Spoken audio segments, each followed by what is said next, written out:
Bonjour Gilles, pour Ciné Techno, je vous parle du coffret Steelbook de Panic Room en 4K Ultra HD et Blu-ray. Le film de David Fincher est distribué par Sony Pictures Canada et met en vedette Jodie Foster, Forest Whitaker et Kristen Stewart, sorti en magasin le 18 février 2025. Victime d'une invasion de domicile, une mère divorcée et sa fille nouvellement déménagée se réfugient dans une chambre forte, ultra sécuritaire. Mais les criminels n'ont qu'une idée en tête, c'est de voler une énorme somme d'argent qui est cachée dans la dite chambre forte.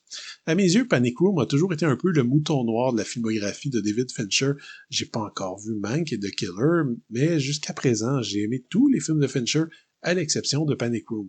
Et pourtant, je me rappelle quand même des critiques assez élogieuses. Le film m'avait quand même bien plu à l'époque, de façon générale, et il marquait un peu un certain retour du réalisateur de Seven au thriller hollywoodien plus standard après les expérimentations visuelles et narratives du controversé Fight Club.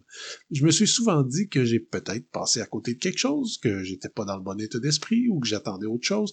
Cette sortie en 4K est donc une excellente façon de revisiter ce film qui date tout de même de 2002 et qui n'avait pas encore bénéficié d'une sortie en haute définition. Verdict, malheureusement, je voudrais bien dire que j'ai redécouvert Panic Room sous un nouveau jour, mais je mentirais. Le gros problème pour moi, c'est vraiment le scénario très laborieux et totalement invraisemblable qui plombe le récit dès le départ. Le scénariste David Koepp est pourtant capable du meilleur, on lui doit entre autres Jurassic Park, Mission Impossible et Spider-Man, mais ici il enfile des situations absurdes et grossières, les coïncidences louches et les décisions ridicules de personnages caricaturaux.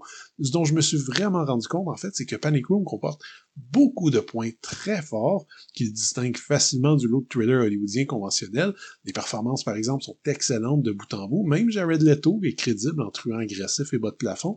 La musique de Howard Shore est angoissante et grandiose et la réalisation de David Fincher déploie toute sa créativité épatante.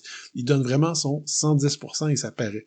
C'est un écrin majestueux, pour ce qui est au final une histoire un peu ridicule, pas plus astucieuse qu'un suspense fait pour la télévision de la fin des années 80 ou début 90. Et c'est ça qui est le plus frustrant pour moi au final.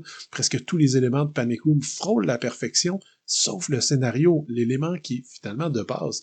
Et de voir tout ce savoir-faire professionnel rigoureux mis au service d'un thriller aussi prévisible et convenu rend l'expérience toujours aussi irritante à mon goût, même avec le recul des années. Le film est présenté en 4K dans une image panoramique en 2.39, et même si le film avait été un bon succès à l'époque, comme j'ai dit déjà, il n'était jamais sorti en haute définition depuis sa dernière édition en DVD.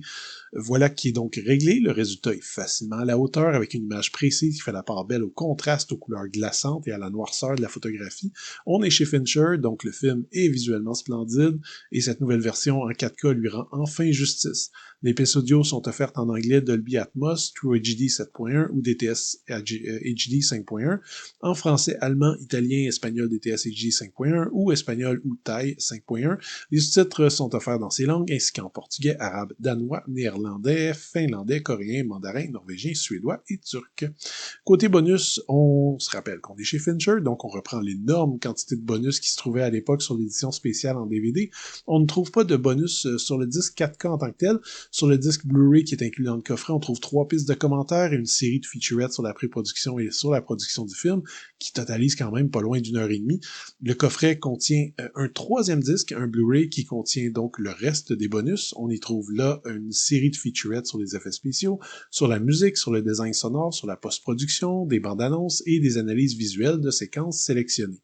Si vous aviez déjà le DVD, il y a donc rien de nouveau en termes de suppléments, mais ce qu'il y avait à l'époque était déjà quand même très satisfaisant. Pour être bien honnête, ce serait de très mauvaise foi de ma part de dire que Panic Room est un mauvais film.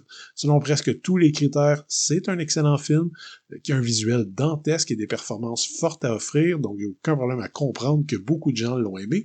En ce qui me concerne, j'ai encore beaucoup de difficultés à passer outre les trop nombreuses facilités du script, mais pour tout fan de David Fincher ou ceux qui aiment les thrillers quand même bien ficelés et bien mis en scène, cette sortie en 4K de Panic Room est une belle occasion de le voir ou le revoir. C'était Gilles, merci, bon visionnement.